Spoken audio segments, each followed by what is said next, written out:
নবনিযুক্ত প্রধান বিচারপতি সৈয়দ রেফাত আহমেদকে সংবর্ধনা দিয়েছে অ্যাটর্নি জেনারেল কার্যালয় ও সুপ্রিম কোর্ট আইনজীবী সমিতি।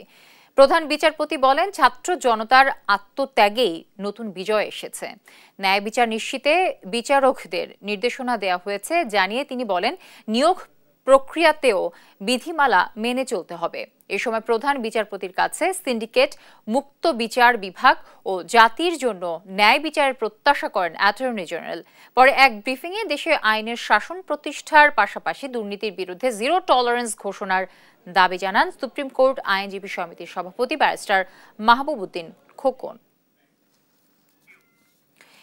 এর আগে সাভারে জাতীয় স্মৃতিসৌধ ও কেন্দ্রীয় শহীদ মিনারে পুষ্পস্তবক অর্পণের মাধ্যমে মহান মুক্তিযুদ্ধের বীর শহীদ ও ১৯৫২ সালে ভাষা আন্দোলনে শহীদদের প্রতি শ্রদ্ধা জানিয়েছেন প্রধান বিচারপতি সৈয়দ রেফাত আহমেদ।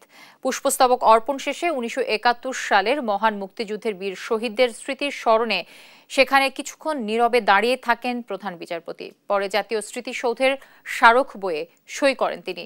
এরপর তিনি যান কেন্দ্রীয় শহীদ মিনারে, স্মরণ করেন জাতির সূর্য সন্তান ভাষা শহীদদের।